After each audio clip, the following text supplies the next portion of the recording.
నమస్తే. ఏబీపీ జితేందర్ రెడ్డి నక్సలైట్ కాల్పులో చనిపోయిన సంగతి మనందరికీ తెలిసింది.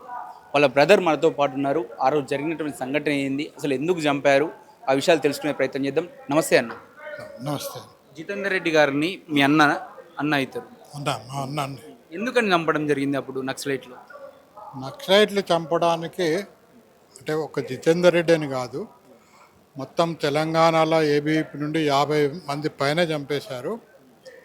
చంపడానికి ఒకటే రీజన్ ఏంటంటే వాళ్ళెవరు కూడా నక్సలైట్లకు నక్సలైట్ శత్రువులు కాదు, లేకుంటే నక్సలైట్లకు వీళ్ళు శత్రువు కాదు, చనిపోయిన వాళ్ళు.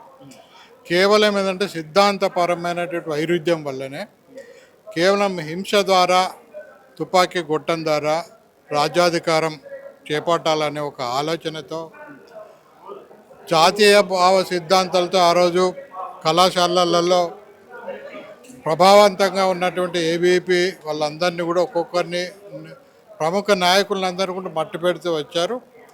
అదే దాంట్లో అదేవిధంగా జితేందర్ రెడ్డి గారి మీద కూడా అటాక్ చేయడం జరిగింది. అనేక సంవత్సరాలు, దాదాపు అది 7వ సారి అటాక్ చేయడం. 6 సార్లు కూడా తను తప్పించుకున్నాడు. అనేక ప్రయత్నాలు చేసి చంపేయడం జరిగింది. ఈరోజు అంటే హింసనే నమ్ముకున్నాడు. రాజ్యాంగాన్ని అపహాస్యం చేసే విధంగా, ప్రజాస్వామ్యాన్ని అపహాస్యం చేసే విధంగా కేవలం హింసనే నమ్ముకొని ఉన్నటువంటి ఆ ఒక నక్సలిజం ఏదైతే ఉందో దాన్ని ఎక్కడ కూడా ప్రజల మధ్య తెలియదు. అయినా కూడా అడవుల్లో కొంతమంది ఉండి ఈరోజు అనేక రకాలైనటువంటి హత్యాకాండ చేస్తూ ఉన్నారు. ఈరోజు అమిత్ షా గారు ప్రకటించారు, ఏదైతే 2026 మార్చి వరకు నక్సలిజం అంతరం చేద్దామని. చాలా సంతోషకరమైన విషయం. నక్సలైట్లను ఏదైతే మొత్తం లేకుండా తుడిచిపెట్టుకుపోవడానికి విధంగా ఏదైతే ప్రయత్నం కగార్ దాని ద్వారా ప్రయత్నం చేయడం ఏదైతే ఉందో అది చాలా హర్షణీయం. ఎంతోమంది మాలాంటి కుటుంబాలందరూ కూడా ఇది ఒక ఒక ఒక రకంగా చెప్పాలంటే ఒక ఆనందదాయకమైన విషయాన్ని మీకు తెలియజేస్తాను. ఇప్పుడు జితేందర్ రెడ్డి అన్ని చంపేటప్పుడు ఎవరు వాళ్ళ కీలకంగా పనిచేసింది నేను చంపడంలో? అంటే నక్సలైట్లలో అప్పుడు చాలా రకాలైన తెలంగాణలో ఏంటంటే చాలా గ్రూప్స్ ఉండేవి. పీపుల్స్ వార్ గ్రూపు, చంద్రపుల్లారెడ్డి వర్గము, అనేక పీపుల్స్ వార్ గ్రూప్కి సంబంధించినటువంటి దళాలు. అయితే జితేందర్ రెడ్డి గారి మీద అంతకుముందు జరిగిన అటాకులలో ఏమైందంటే చాలాసార్లు తప్పించుకోవడం జరిగింది. తను కూడా సెక్యూరిటీ పర్పస్లో వెపన్స్ యూజ్ చేసేవాడు, గన్స్ ఉండేవి తనకు. ఎప్పుడు కూడా తన వెంబడి ఒక బృందం ఉంటుండే, అందరి దగ్గర వెపన్స్ ఉంటుండే.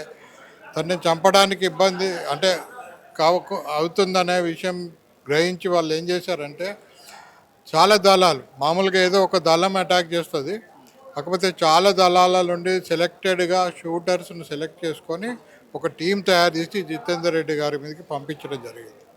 అంటే ఎందుకు చాలామంది ఏబీపీ నాయకులు ఉన్నారు, ఐడియాలజీ కోసం పనిచేస్తాము, కానీ జితేందర్ రెడ్డి గారిని టార్గెట్ చేయాల్సినటువంటి వాళ్ళకి ఏముంది? అంటే ఎంత ఉధృతంగా వాళ్ళ మీద ఫైట్ చేసేవాళ్ళ, వాళ్ళ మీద మాట్లాడే ఏమన్నా వాళ్ళకి వ్యతిరేకంగా ఏమైనా మాట్లాడేవాళ్ళ, ఏం జరిగేది అసలు?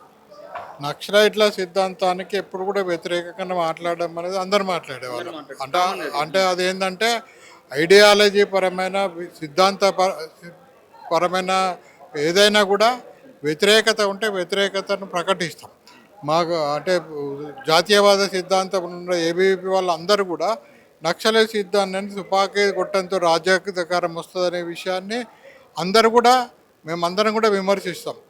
అంటే ఈ యొక్క హక్కు ఇదేంటంటే ఒక సిద్ధాంత వైరుధ్యాన్ని ఒకరికొకరు విమర్శించుకోవచ్చు, ఒకరు తప్పుల్ని ఇంకొకరు చెప్పవచ్చు. కానీ ద్వేషం ఏదైతే ఉందో, సిద్ధాంతపరమైన ద్వేషం కొనిపించుకున్నటువంటి నక్సలిజం, అదేంటంటే ఎవరైతే యాక్టివ్ కార్యకర్తలు, ఇప్పుడు జితేందర్ రెడ్డిని ఎందుకు టార్గెట్ చేశారు జగించాలంటే, జితేందర్ రెడ్డి ఒక లీడర్ ఎదిగాడు, అనేక మంది కార్యకర్తలు తయారు చేశాడు, అనేక మందిని జాతీయ భావాల చేరకుండా చాలా మంది ఆపినటువంటి ప్రయత్నం కూడా జరిగింది జితేందర్ రెడ్డి గారు, అందుకే టార్గెట్ అయ్యిందని కూడా ఒక వాదన ఉంది. మీరేమంటారు? వాస్తవమే. నక్సలైట్లను చేయడం అంటే కళాశాలలు ఏంటంటే అప్పుడు అక్కడ కళాశాలలో పీడిఎస్ అనే స్టూడెంట్ యూనియన్ ఉండేది, బాగా యాక్టివ్గా ఉండేది. వాళ్ళు ఏంటంటే బాగా ప్రలోభం పెట్టి ప్రభావితం చేసేసి నక్సలైట్లో చేర్పించే విద్యార్థులను చేర్పించే ప్రయత్నం చేస్తుంటే అడ్డుకున్నాడు. జితేందర్ రెడ్డి అడ్డుకోవడమే కాకుండా తర్వాత కాలేజ్ అయిపోయిన తర్వాత కూడా కొంతమంది నక్సలైట్లు చాలామందిని తీసుకొచ్చి పోలీసే అంటే డిఎస్పీ ముందు ఎస్పీ ముందు సరెండర్ చేసి ప్రజా జీవితంలోకి వచ్చేలాగా కూడా ప్రయత్నం చేశాడు. అందుకే కక్ష కట్టారు జితేందర్ రెడ్డి మీద. అంటే వాళ్ళ ఐడియాలజీకి వ్యతిరేకంగా ఎవరున్నా కూడా కక్ష కడుతుంటారు. అదేవిధంగా జితేందర్ రెడ్డి ఎక్కువ యాక్టివ్ ఉంటుండే కాబట్టి ఆయన నెంబర్ 1 టార్గెట్గా పెట్టుకోవడం జరిగింది. ఎందుకంటే మీరు జితేన్ రెడ్డి వాళ్ళని కోల్పోయారు. ఆ సందర్భంలో ఎట్లుండి మీ ఫ్యామిలీ ఎలా ఫీల్ అయ్యారు? చాలా బాధాకరమైన విషయం ఉండే. అంటే జితేందర్ రెడ్డి గారు యాక్చువల్గా ఏంటంటే మా అన్న, మేము ముగ్గురం యాక్చువల్గా. మా మధ్యలో మా అక్క కూడా ఉంది ఇప్పుడు. అయితే ఏదంటే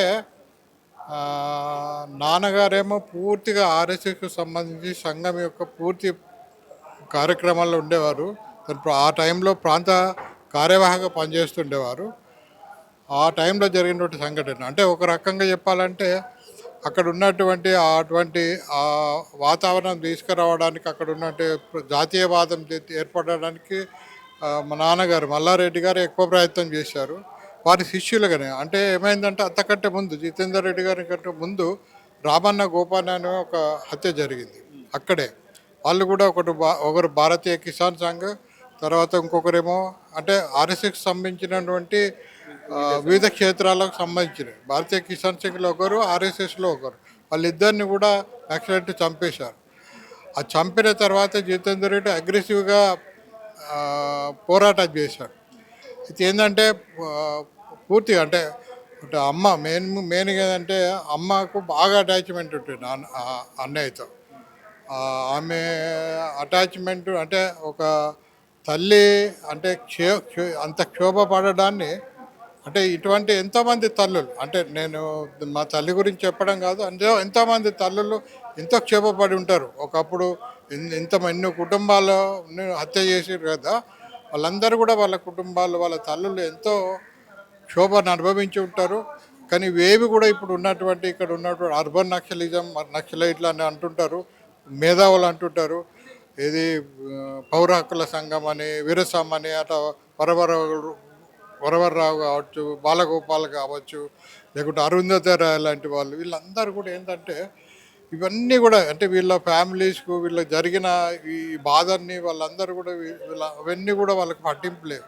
అంటే చివరికి జవాన్లను చంపేస్తే కూడా, పోలీసులను చంపేస్తే కూడా, ప్రజానాయకులను చంపేస్తే కూడా అంటే నక్సలిజాన్ని మద్దతు ఇచ్చుకుంటూ మాట్లాడినటువంటి పరిస్థితి మనం చూస్తూ ఉన్నాం.